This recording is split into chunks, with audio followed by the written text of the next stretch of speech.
fuck. Now, I know what you're thinking.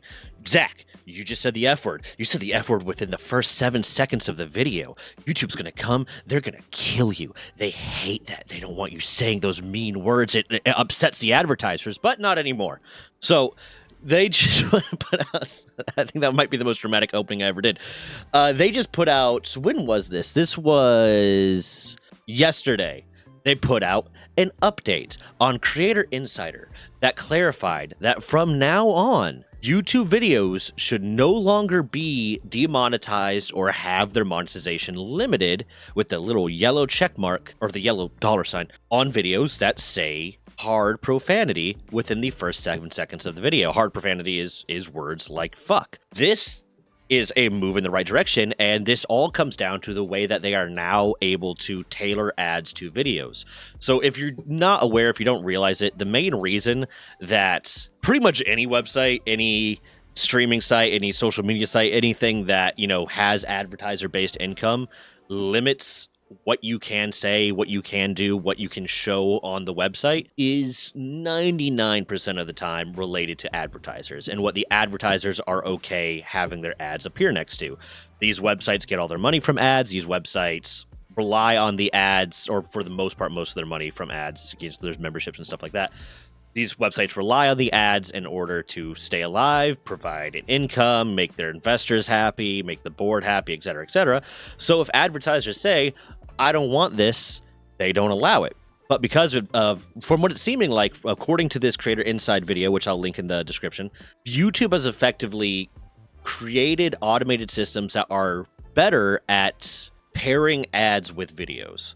They are better at pairing ads with videos and the specific things in those videos. So I don't know if you've ever uploaded something to YouTube, but when you upload something to YouTube, it gives, if you're monetized, it gives you the option to self-report what you think are the advertiser limitations on your video, so you can get ads started a little bit quicker. Like if you upload it right now and it's going to take them a while to process all of that, and you still want ads to start, you can self-report that. But then they also run through an automated system that looks for certain things, looks for keywords, looks for key images, things like that, to determine whether or not you should be advertiser restricted. But because of the way that they paired ads with videos, it was more difficult, I guess, from what it seemed like, it was more difficult for them to look at, okay, these advertisers are okay with this type of, you know, looseness in advertiser guidelines. They're okay with cursing. They're okay with, you know, certain themes, certain things like that.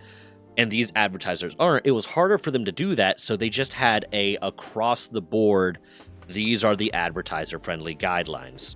And, you know, there was not restricted, somewhat restricted, no ads at all. And basically, if an advertiser was okay with, you know, somewhat restricted, they might appear on the somewhat restricted, but they're probably paying less, and they were probably, you know, a lot less ads being fed. And if it's completely restricted, then no ads would be put on that. And if it was unrestricted, you'd get whatever ads based on, you know, your tags and your content, et cetera, et cetera. But now they have gotten better at determining what ads, what videos would be paired with what advertisers and what they'd be okay with. So now you can say words like fuck in the first 7 seconds of your video and throughout the video. Now, it's still restricting if you say it too much, if you use it too excessively, because the advertisers still don't want, you know, to put their ads next to things that are being overly heinous with it. But this is a step in the right direction. This is a big step in the right direction, because I've personally never been someone that you see a lot of videos online when YouTube is, you know, increasing the restrictions or saying what you can and can't put on there and whatnot. And you get a lot of videos that are people complaining about that and being like, well, this is censorship, this is BS, this should be illegal, et cetera, et cetera. No, I 100% get it. I don't really get upset at that, because it is one of those things where it's like, listen, I'm enjoying using YouTube. I like watching videos on YouTube. I like posting videos on YouTube. YouTube needs to make their money. If their advertisers are, you know, saying, hey, we don't want to put our ads next to certain types of content because it's, you know, it makes us look bad, or we're worried people associate the content with the ad in a negative way and blah, blah, blah. YouTube's a business. I get it. I don't get too mad at it. If they were going like overly heinous, where they were getting like overly political with it, or they were allowing some really, really heinous things and not allowing things that were just, you know, benign because political reasons, then I would be, okay, whatever. But then I'd be upset. But this is a great step in the right direction. But as YouTube has more of these tools that allow them to lighten up on some of these restrictions on content, that is a boon to free speech. And to clarify real quick, everyone says it, free speech, at least in the United States, free speech applies to the government setting restrictions for you.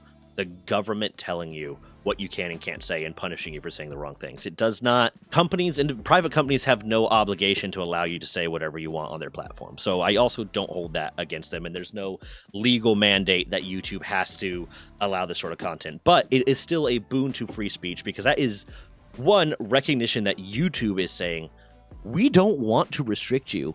We don't want to hold you back and tell you what you can and can't say. We are just beholden to our advertisers, because if we don't make enough money, we go out of business, or big Google says, this isn't worth doing it anymore. But now that they are developing tools that will allow you to pair advertisers with the videos that they are okay with on a more detailed level, not just moderately, not just not restricted, moderately restricted, completely restricted kind of thing.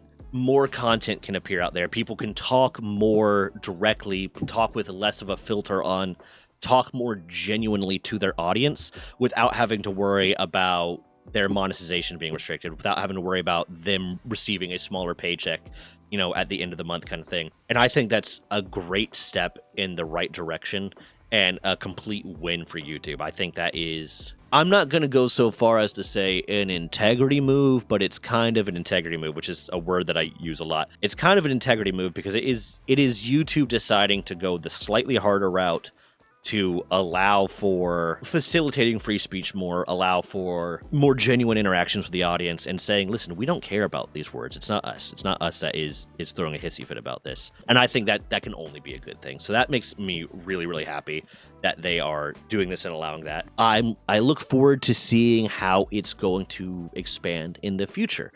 Because, hold on, I'll pop up the advertiser-friendly guidelines right now to kind of give you a hint of what type of stuff is restricted and in what categories. Because if they start hasting back on this a little bit, that's going to facilitate just a much better environment, I think, on YouTube to an extent. If they start allowing certain things, it's going to become a problem. But here's the instance right now. Here's the kind of restrictions that they have. Now, inappropriate language.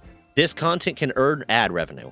Abbreviated or obscured profanity or words like hell or damn in the title, thumbnail, or video. Moderate profanity like bitch, douchebag, asshole, and shit used frequently in the video. Most profanity used within music or stand-up comedy video content.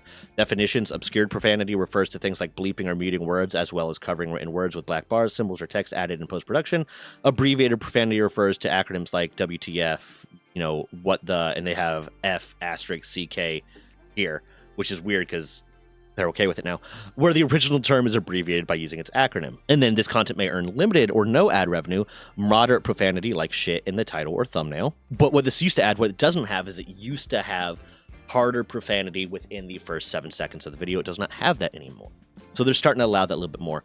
And then they cover, that's for inappropriate language. The content will earn no ad revenue is stronger profanity used in thumbnails or titles, use of extreme profanity, which includes hateful language or slurs in a video, thumbnail, or titles such as the N-word, for additional information, blah, blah.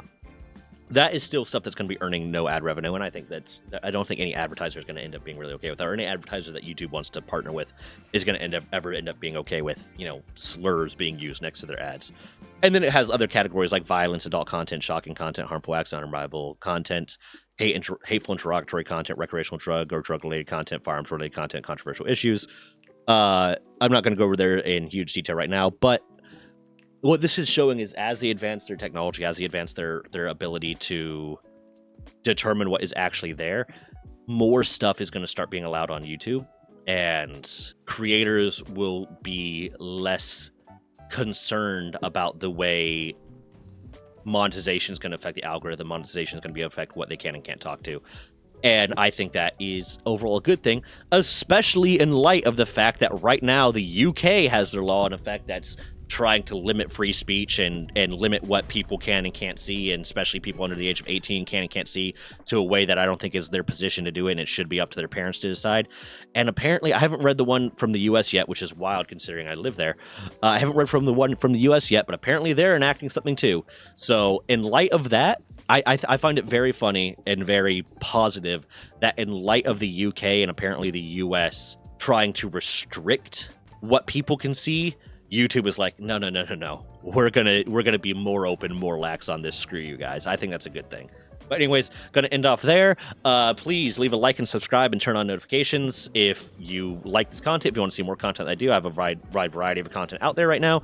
A lot of shitting on Nintendo. And if you are interested, sign up for a membership. Right now, the way my memberships are working, I have a list of stuff over there that's going to, show all the stuff you can get from memberships. I'm working on putting out more member-only content. But right now, the way the money from the membership works is all of it goes to my editor.